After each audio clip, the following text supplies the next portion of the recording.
Hmm. Good morning, guys. Hope you all are well.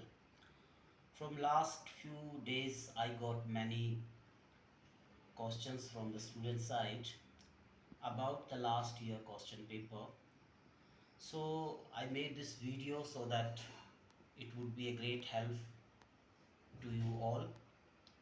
Here I will discuss the question paper that was asked last year in our Faculty of Law Environmental Law examination. See guys, there is change in the question pattern.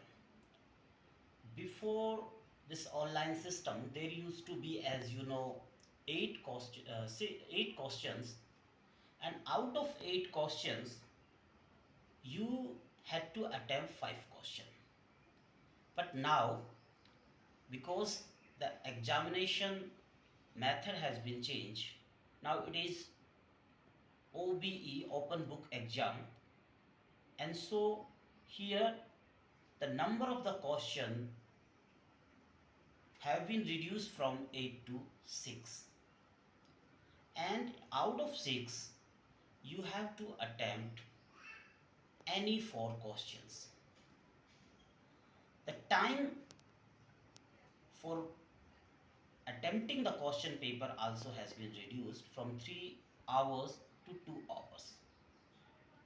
Now, because of this change in the pattern, the question that earlier used to be of 20 marks now became of 25 marks, and the time period is reduced from 3 hours to 2 hours.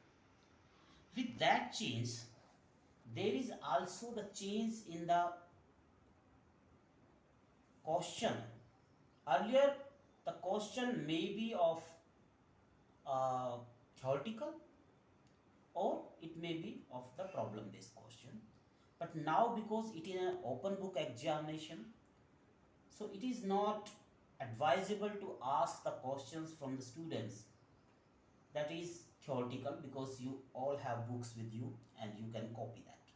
So all the questions that you will find in the examination will be of problem based question. You have to apply the law in that particular problem.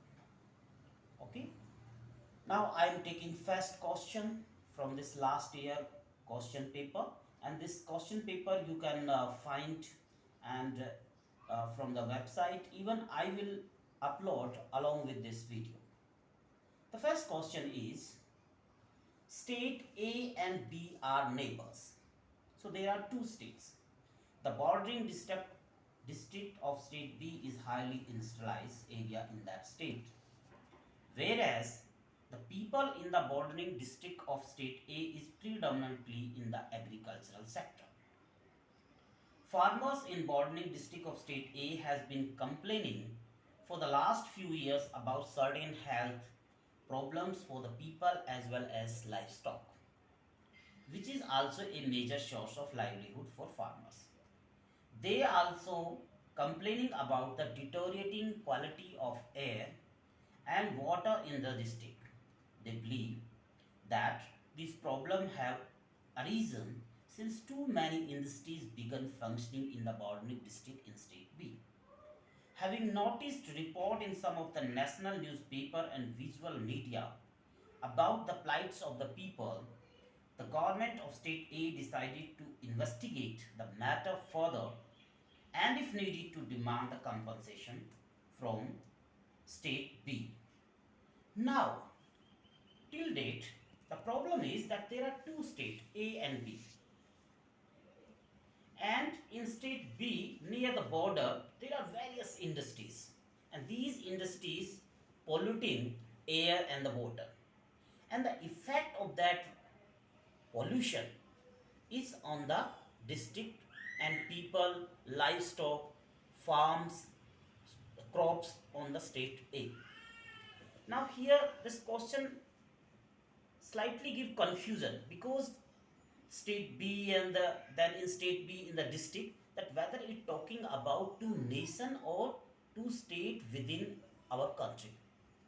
But the latter part of the question clarify it that it is not the state that we understand in the national perspective. Rather, the states are in international perspective, that means two nations. Okay, sometimes students get confused by these lines. Now the last part I'm reading that what examiner want to ask. The problem we understand it. You are a legal advisor to government of the state A and have been asked to advise the government about the existing rules of international law pertaining to the issues highlighted above. Prepare a legal advice for the government of state A. Now it is clarified that in light of the existing international environmental law, you have to prepare, you have to draft your advice for the government of state A. And so this clarify that this question is from the unit second, that our international environmental law, that unit. From the international environmental law, we discussed there that the international environmental development from early 1920, or you can say the international environmental development before Stockholm Conference, before 1972, and then decade wise from 1972 to 1982, 1982 to 1992, 1992 to 2002, and 2002 to 2020, 12 and 2012 to 2022. Now this question, if we understand, gives the impression and lead us to the issue, that the issue is that whether the state A can demand the compensation for the damage caused by the industrial activity situated in state B. Or in the simple word, we can see that whether state B has any liability for the transboundary environmental harm. Okay? Now if you remember the very famous and interesting case, the dispute between the Canada and the United States. Trail Smelter Arbitration 1939 AJIL 1941 Arbitration Award. The dispute arose when in the British Columbia of the Canada, the trail smelter causes so much air pollution and that damage ultimately to the United States, and then United States took the action. So that case is important here, and that case leads to establishing one international environmental principle, that is liability for the transboundary harm. And this liability for transboundary harm is written in the Latin word sic, S-I-C, sic utere, U-T-E-R. This is the one of the important principle of international environmental law, sic utere. That means liability for transboundary harm. So this is the main, law. Now we have to apply this law in this particular problem. Under this law, that the state is liable for the transboundary harm, when we apply this law in this particular problem, we can say that the state B is liable for the harm caused to the state A, to its livestock, to its health problem, to its citizen, etc. After that, this principle in the Corfu Channel case, the dispute between United Kingdom and Albania, 1949 ICJ judgment, and later on 1959 Lake Lonex arbitration, the same principle has been again retreated. And after that, under the aegis of the United Nations in 1972 Stockholm Conference, the outcome of the Stockholm Conference, the Stockholm Declaration, in that Stockholm Declaration, that document also I had uploaded during our classes. Principle 21 talk about the transboundary environmental harm, the liability of the state to the transboundary environmental harm.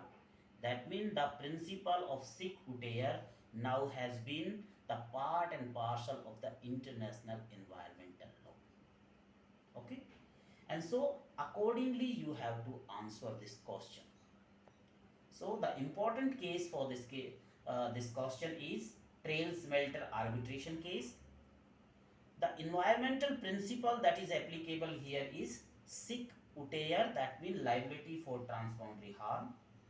The issue here is state liability for transboundary harm, and accordingly you have to answer this question. Okay, now come to the second question. The second question is that in 2002, Government of Chhattisgarh entered into an agreement with Radius Water Limited (RWA), a private water supply company, set up to supply water to nearby industrial area. The agreement gave monopoly right to the RWL, this private company that supplying the water to the industrial area of the state of Chhattisgarh, over 18-kilometer stretch of river Sionath for 20 years. The government justified the agreement by citing the huge financial gain, that is the royalty that the government is going to receive from RWL, and the money that the government saved by not directly operating the water supply utility. The local people have been using the river mainly for fishing and irrigation purposes for the last several decades, if not more. With the entering into the force of the agreement, the RWL began obstructing the people from using the river for fishing and irrigation. The people in the locality were not aware about the agreement until they were prevented from using the river by the staff of this RWL company. So this is the problem. Now we have to understand the problem, and then I will read the latter part of this question.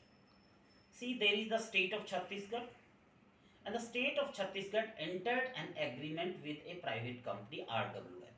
The function of this RWL, Radius Water Limited, is to supply the water to the industrial area of the state. And for that, RWL got the agreement to a river Sionath, the 18-kilometer stretch of the Sionath, for 20 years exclusive use of the Sionath river. But the local people who are using that river for their irrigation, for fishing, they are not aware about that. And they are using this river for irrigation, fishing, these purposes from time immemorial, because the question says for last several decades, if not more. Okay, so that is the established fact. Now, I am reading the latter part. Discuss the validity of the agreement in light of the relevant principles which are part of the environmental law in India. Is there any principle in environmental law in India that the local people can rely on to demand remedy? So the examiner want to ask from you that in light of the environmental law in India, can the local people challenge this agreement between the state of Chhattisgarh and the RWL? Now, see this question. In this question, the issue became that what is the legality of the agreement between the government of Chhattisgarh and RWL? And on that, the principle that is applicable is the public trust doctrine. The public trust doctrine we discussed in our classes, and one of the most famous case in Indian environmental jurisprudence is MC Mehta versus Kamalnath, 1997, 1 SCC 388. That is popularly known as spun mortal case. And this is the case at the time when the Supreme Court was, you know, evolving the public interest litigation. So the Supreme Court took the cognizance on the news item published in the Indian Express about the Kamalnath, then Environment and Forest Minister. Now this Environment and Forest Ministry is known as Environment and Forest and Climate Change Ministry. So the Kamalnath family has, you know, the link in this span mortal, and this span mortal got the lease from the government, and just to avoid the future damage, this mortal company has changed the flow or the stream of the Bias river. The issue before the Supreme Court was how to give relief in this particular case. And so they have gone through the environmental principle, but they found nothing in Indian environmental law to help on this particular problem. And then they, took the help of some other, jurisprudence, the environmental principle present there. Because Justice Kuldeep Singh wrote this judgment, and Justice Kuldeep Singh is known as Green Judge. And Justice Kuldeep Singh, did so much labor to give relief in this particular case, and found that there is a very old principle that was prevalent in the Roman Empire known as public trust doctrine. Certain property like river, mountain, they are in the government hand, but as not the sole ownership, but as in the trust. And in the concept of the trust, the government is just the trustee, and people of the state are the beneficiary, and so the trustee only manage the property, cannot divert that property for the private benefit. The two principles, res nullius and res communis, that were prevalent, and this res nullius is even sometimes used in the property law also. So res communis means certain property owned by everyone in common, like the river, like the mountain, the seashore, the sea, etc. And then in the English jurisprudence also this Roman principle was extended. But this old principle gained the momentum by writing an article by the Professor Joseph L. Sachs, Public Trust Doctrine in Natural Resource Law, Effective Judicial Intervention, 68 Michigan Law Review 473. And there this modern public trust doctrine, why it is known as modern public trust doctrine? Because the scope of the public trust doctrine was extended for some other activities also. In the America, for navigation, for irrigation, for fisheries, these resources are available for every person, and the government cannot divert these resources to a private company. Government cannot say that the sea that like the state of Tamil Nadu, near the state of Tamil Nadu cannot make an agreement with certain fishing company that after this time only you have the exclusive right of fishing. Every person have the fishing right. So that is the public trust doctrine. And then this modern public trust doctrine was used by the in America, Illinois Railroad Company versus people of the state of Illinois, 146 US 387 1892. The US Supreme Court applied this principle. Then Mono Lake case, popular Mono Lake case, National uh, Audubon Society versus Superior Court of Alpine County, 33 Cal means California, 3D 419, where the California High Court gave the relief. So, by using this principle, you know, Justice Kuldeep Singh gave the relief and held that the public trust doctrine, in light of no other contrary doctrine in environment, and the international environmental doctrine became the part and parcel of the Indian environmental law, and after that, the public trust doctrine is used by our judiciary to give relief in that case, in many cases. So, with apply of the public trust doctrine and the relevant judgment MC Mehta versus Kamal Nath, you have to answer this question. Now, you got this question. The law that is applied here is, because the examiner has asked, is there any principle of environmental law? So the principle of environmental law is public trust doctrine, and the case that you can write, the Supreme Court case MC Mehta versus Kamal Nath 1997 1 SCC 388 span model case. Okay, now I am coming to the third question. You are a lawyer practicing in Delhi on 1 1st May 2020. You read in a newspaper that a chemical plant is going to be set up in your village in the state of Haryana, and the plant has obtained all the necessary statutory clearances. That means air under clearances under the Air Act 1981, clearances under the Water Act, under Water Act 1974, etc. You are anxious about the potential implication for your family and other villagers, as well as comparatively cleaner village environment which you always admired. Okay, you would like to file the public interest litigation under Article 32 of the Constitution of India.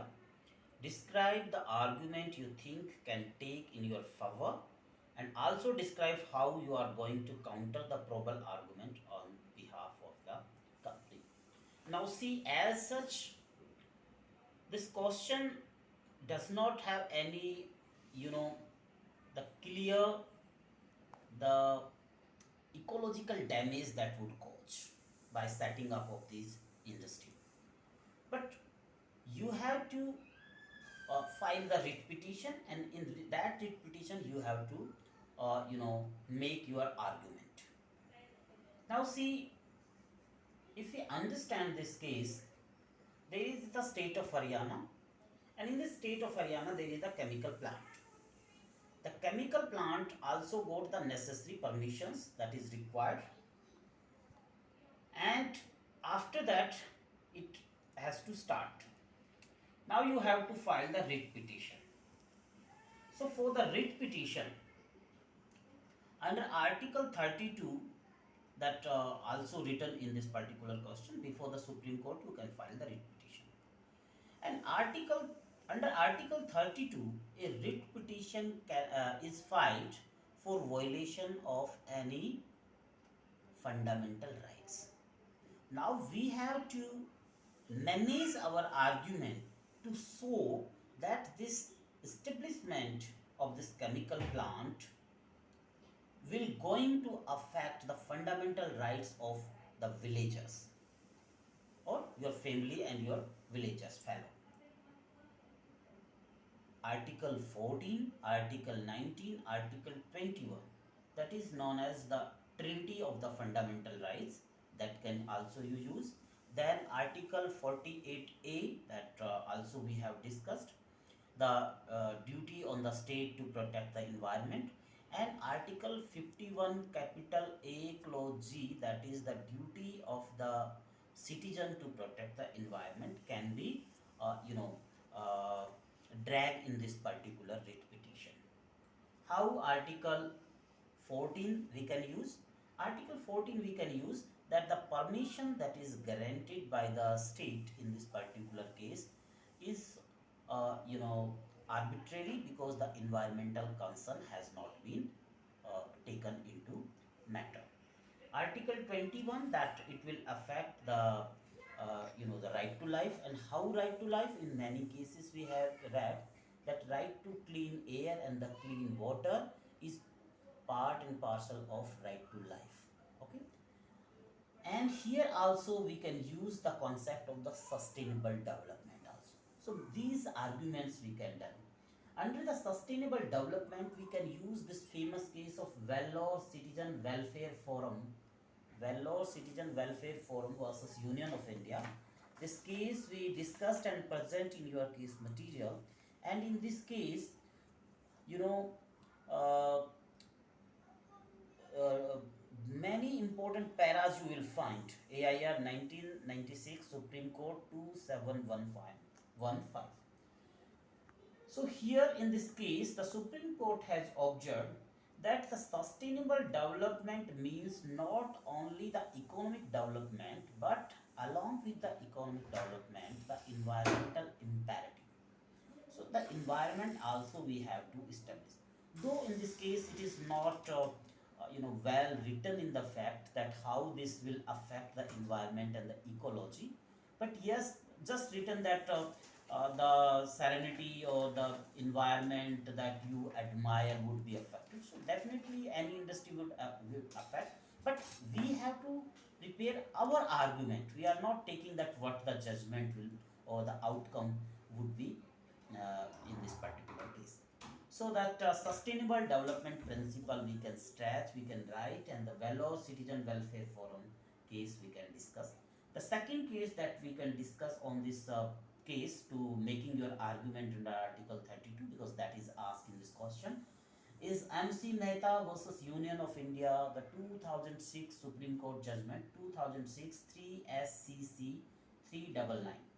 That is known as closure of the industries in Delhi. By that order, many the industries that polluting, causing the air pollution in Delhi has been shifted to the other places. So that case we can, discuss here. Another argument you can, drag here is that this chemical industry would cause the ecological damage, and for that you can write the judgment of the Supreme Court, Rural Litigation and Entitlement Kendra versus State of Uttar Pradesh, AIR 1982, Supreme Court 652. That is popularly known as Dehradun Masuri Hill Quarry case. This case is also in your case material. So by these cases and by the applicability of Article 14, 21, Article 47 even, because it would cause air pollution. So if you remember the MC Mehta CNG case, there Article 47 also used. Then Article 48A, then Article 51G, all these things you can write into your argument. Article 32 also you can describe that Article 32 is used when there is the violation of the fundamental rights, and there is the violation of Article 14, 21, these things. And many other judgment also you can include your an answer to make it effective, like by which judgment it was held that Article 21 also include right to clean water and clean air, etc. So these are the minor judgment that you can add. So accordingly you have to frame your argument for the writ petition that is asked in this particular case. Now I am taking the next question, the fourth question. In 2018, a food processing company began functioning in state of Rajasthan.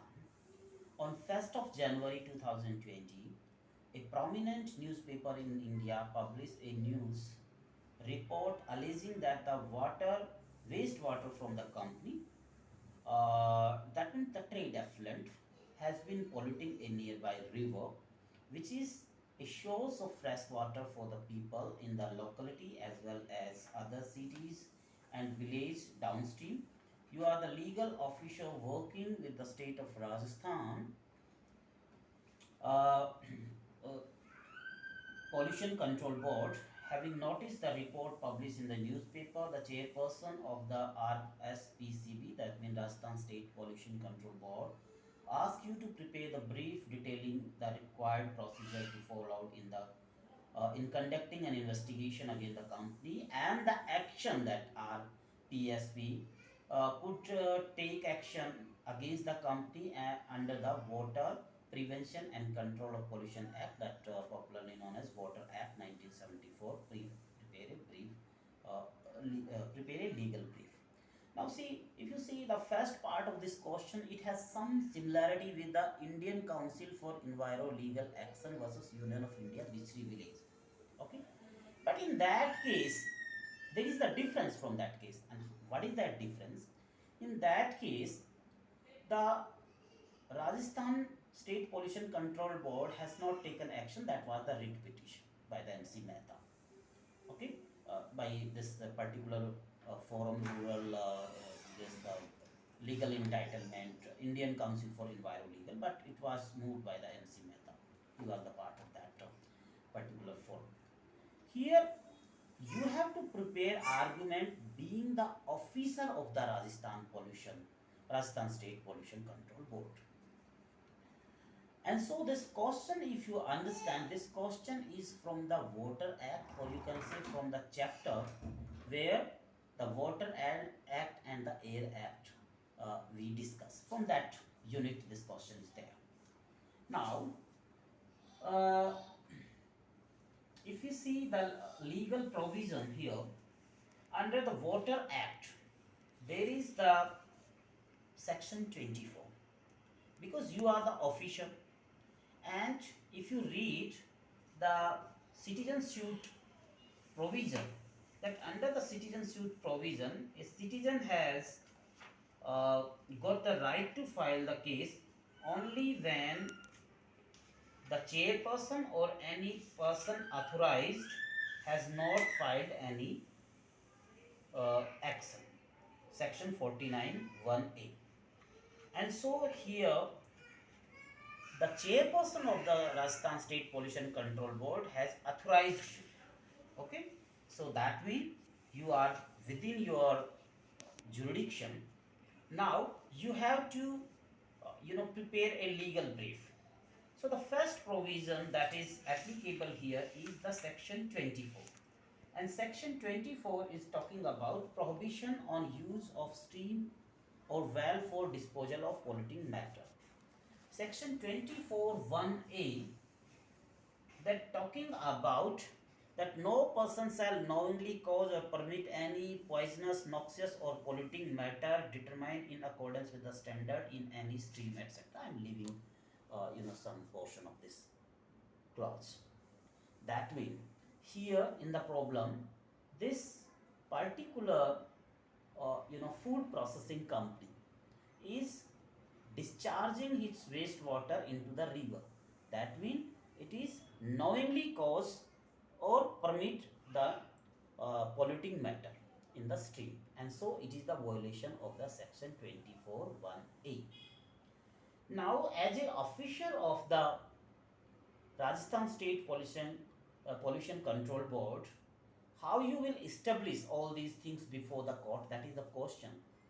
Because before the court you cannot say that it was causing, you have some evidences, and for that the first step is that you have to take the sample.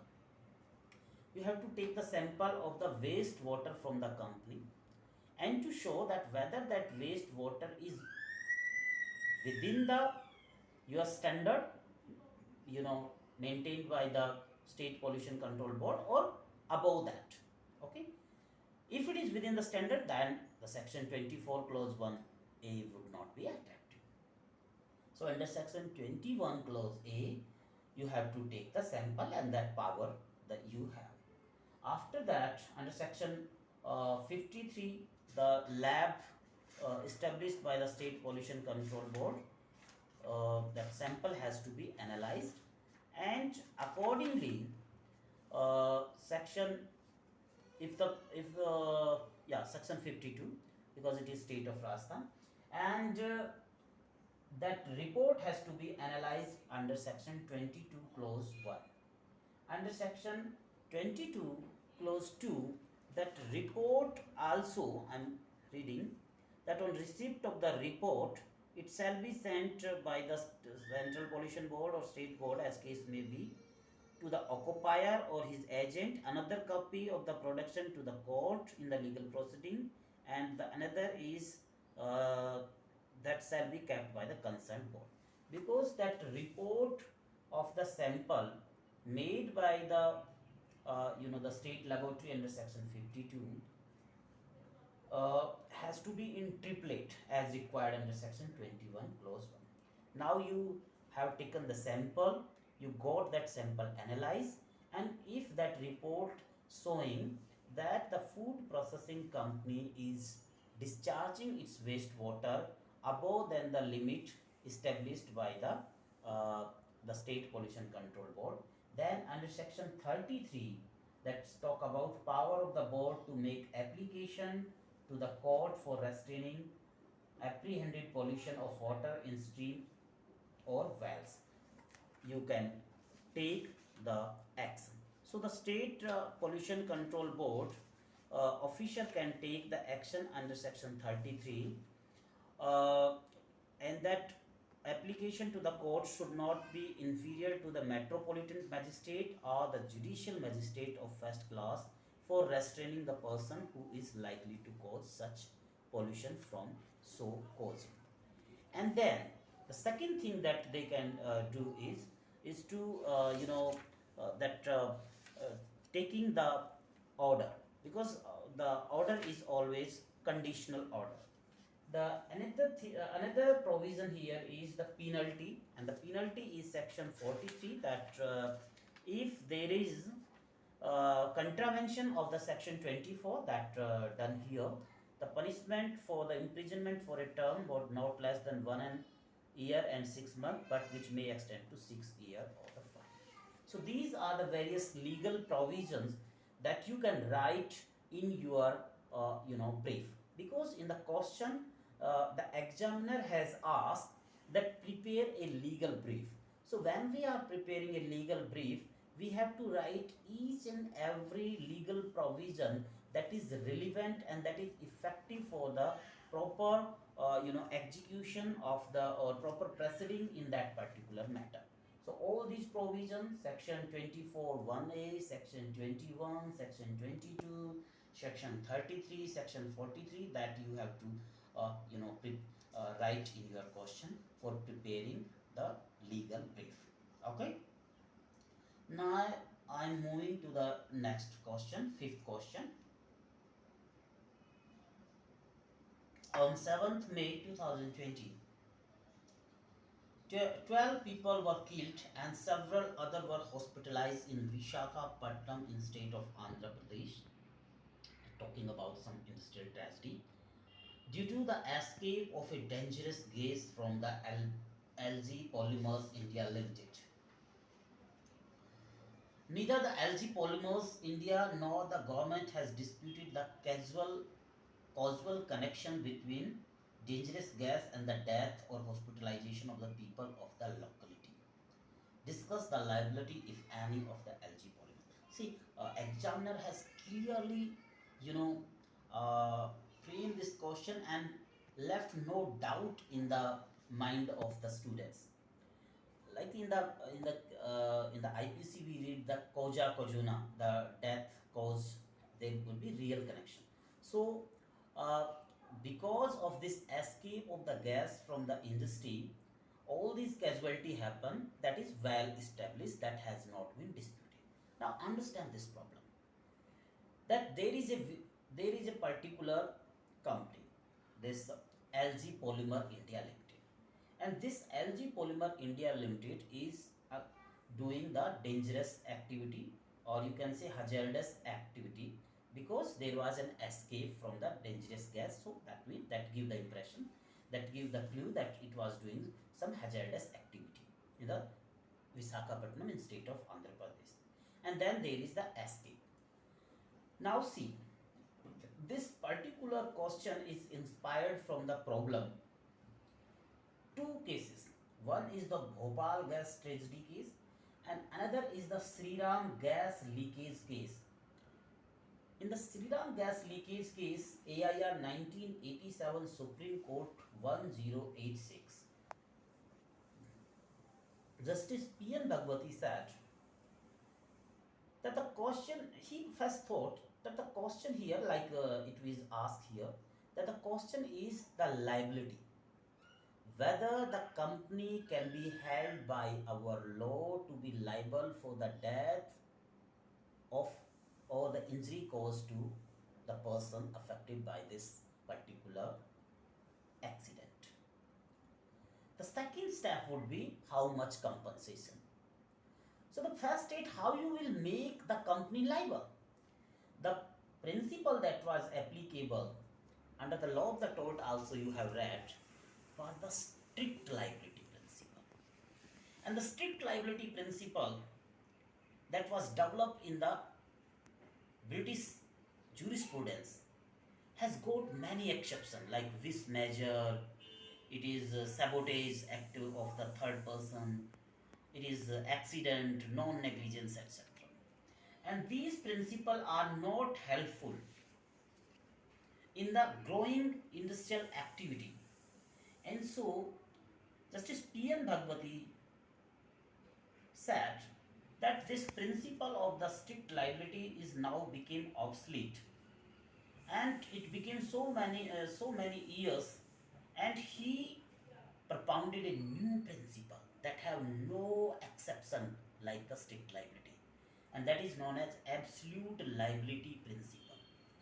Under the absolute liability principle, there are only two elements. One, that the industry is engaging in any hazardous or dangerous activity, like making of any pesticide or any other chemical, and there is the escape of that dangerous substance. Only two things is required.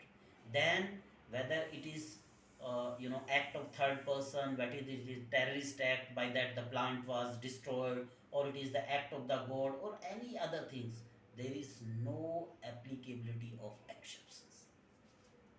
And so in the Sriram gas leakage case, that was the food and fertilizer company, Sriram Food and Fertilizer Company, having the plant in the Delhi, and in that a gas was leakage, and that caused the death of a lawyer, and then the writ petition, and finally Justice P.N. Bhagwati had. So under the absolute liability principle, yes, LG Polymer India Limited is liable. Okay, because the causal connection is already well established, that is not disputed, so that is not question. Under the Bhopal gas tragedy, also the same question, so the Bhopal gas tragedy case also you can write. And then you can write that hazardous and absolute dangerous industries, that the justification or the rationale that has been clarified by Justice P.N. Bhagwati while propounding the absolute liability principle, that such industry that are earning profit by using these hazardous activities, they can give the compensation to the people who cause or who suffered the damage, and they can gain that amount by absorbing through the profit. So that was the rationale given. So accordingly we can write. So under the question 5, the principle is the absolute liability principle. The case is Sriram gas leakage case, AIR 1987 1086, Bhopal tragedy gas, and the elements of the absolute liability are twofold. One is the activity of the industry is hazardous or dangerous, and the escape of that dangerous or hazardous substance. Now come to the next question, or you can say the last question, 6th one. In January 2019, a few researchers of the pharmaceutical company registered in India conducted a study about the particular plant in the state of Kerala. They came to know about the certain healing feature of the plant from local tribe who has been using the leaf of the plant as an anti-fatigue medicine for generation. The researcher of the company conducted a detailed experiment with the plant and development an anti-fatigue product. The company began the production and the marketing of the product. However, noticed it the Kerala State Biodiversity Board sent a notice to the company demanding 10 crore rupees as benefit sharing under the Biological Diversity Act 2002. Assume that the company has decided to challenge the demand of the KSBB before the High Court of Kerala and prepare the legal argument on behalf of the company and the State Biodiversity Board. Now, see, the examiner has asked to make the argument both from the side of the company and from the State Biodiversity Board. Now, see, this question is from our last unit where we discussed biodiversity, wildlife, and the forest. And the relevant enactment or law is Biodiversity Act 2002. Now, we understanding this problem.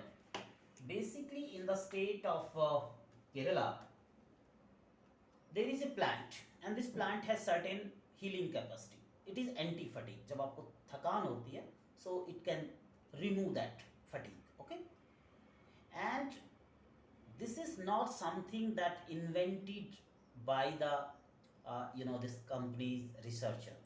This knowledge is already present in the local tribe. So this is the traditional knowledge present there. It is already there, like the the fenugreek, how it helpful in the digestion. Methi, yeah, this tulsi leaves, how these are helpful, in cold, etc. So these healing, capacity of these plant are well in the public domain. So this property of this particular plant is in the local tribe, and so it was the traditional knowledge. Now the question was that after that, this company used this knowledge and this plant for making the product, and by this product they are earning the profit. And the third party also jumped, the Kerala State Biodiversity Board. And Kerala State Biodiversity Board said, they gave the notice that out of that, this profit you are making, you have to give the 10 crore rupees under the FESB, Fair and Equitable, FEBS, Fair and Equitable Benefit Sharing. Okay. Now, after understanding this problem, we have to discuss this case. See, there is this case, Divya Pharmacy case. Divya Pharmacy versus Union of India. This is the judgment delivered by High Court of Uttarakhand. Justice Sudhanshu Dhulia wrote this judgment. Writ petition 3437/2016 that we had discussed during our classes. And the judgment was delivered in 2018. In that case, Baba Ramdev, that making the many medicine, and these medicine are made by various plants, and the knowledge of these healing capacity of these plants is also available. Okay. Now, under the Biodiversity Act, this problem is there, because the State Biodiversity Board is constituted under the Biodiversity Act. If there would not be any Biodiversity Act, there would not be any State Biodiversity Board. Now, if we understand certain other things, under the international environmental law, after the Rio Conference 1992, the major development was the CBD, the Convention on Biodiversity. And in Convention of Biodiversity, the threefold purposes: the conservation of biodiversity, the second is sustainable use of biodiversity, and the sovereignty of the biological resources. These were the threefold purposes. And so every country has signed. India also signed it. And in 2002, through the parliament, we made this legislation, Biodiversity Act 2002. When we read this Biodiversity Act, in the preamble itself, the first para of the preamble say that the Biodiversity Act is passed with threefold purposes. One is the conservation of biodiversity, second is the sustainable use of the biodiversity. That means we have to use the biological resources in such a manner that for the future generation also these would be available. And the third one is the FEBS, fair and equitable benefit sharing. That means the people who preserving these plants, these resources, and the company who are making the profit. So this profit has to be fairly and equitably shared. So this principle is there. And to implement these principles, the law is there. Under this Biodiversity Act, there is three-tier structure. At the national level, this NBA, National Biodiversity Authority. And under the state level, it is SBB, State Biodiversity Authority. So here in the case is the Kerala Biodiversity, State Biodiversity Authority. Now if we analyze and we discuss through the Divya Pharmacy case, what the Justice Sudhanshu Dhulia said, that under sections 23, the function of the State Biodiversity Board, the section 23 clause B is very important, that talk about the function of the State Biodiversity Board. And that State Biodiversity Board function is even to give the permission. If a company that is foreign or any foreign person want to do any activity with the biodiversity, then the permission of the National Biodiversity Authority has to be taken. But for our local, the permission of the State Biodiversity Board has to be taken. Under section 2 clause F and section 21 clause 4, the National Biodiversity Authority has got powers to regulate regarding the compensation by making the regulation. And so in 2014, the regulation has been made by the National Biodiversity Authority. And when there is such regulation, then the State Biodiversity Board not only have the power, but the duties also to collect the fair and equitable benefit sharing under section 23 clause B and under section 7. And so using this, the scheme of the legislature, the Uttarakhand High Court held that Divya Pharmacy has to give the money demanded by the State Biodiversity Board. Here also the Kerala Biodiversity Board has, correctly demanded the 10 crore rupees because the company is using these biological resources for making their product and for earning the profit. Now this is from the side of the Kerala Biodiversity Board. But in the question, it is asked even to discuss the argument from the company side. And from the company side, like the argument given in the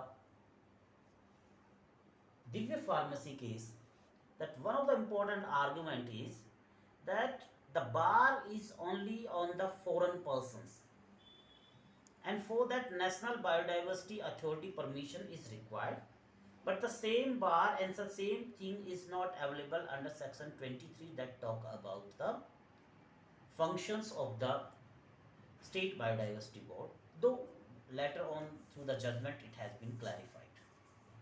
Now there is another case, if you can find out, that is the similar fact was there in the state of Kerala. Certain researchers, they went in the forest and then the local guide used the leaves of the plant that used by the Kani tribe, and then this person has shared the benefit that he earned through making the drugs from that particular plant. So that Kani tribe case. So this Kani tribe case, that Divya Pharmacy case, because it's High Court judgment that have the greater authority. Through these two judgments, you can write this question. So we have discussed all these 6 questions, and I'm again repeating it that out of 6 questions we have to attempt 4 questions, Every question is of 20 marks, and the time allotted to you is 2 hours for attempting all these questions. That means if you divide this 2 hours, that means 120 minutes into 4, that means 30 minutes each. That means in each half hour you have to attempt the question. Accordingly you can set your watch, and after 30 minutes you have to jump onto the second question. Sometimes student do this blender. They writing one question very nicely, and after that they would not find any time to attend all four questions. So you have to be very cautious about it, that you have to attempt all four questions, divide the time, the 2 hour, in four question, select your question out of the six question, and try to answer whatever is asked. Don't write anything according to your wish. If the question is asked about making the brief, then you have to write according to the brief. You can take the help of the your books, because that would be available, if because it is OBE, open book exam, and there is no like requirement that how many pages you have to write. The question should be such that it sufficient to answer the examiner query. In how many pages it is attempted, it not relevant. So with this, I wish all you the best of luck for the exam, and be prepared, and hope you would be you know prepare well and will attempt very good in the exam.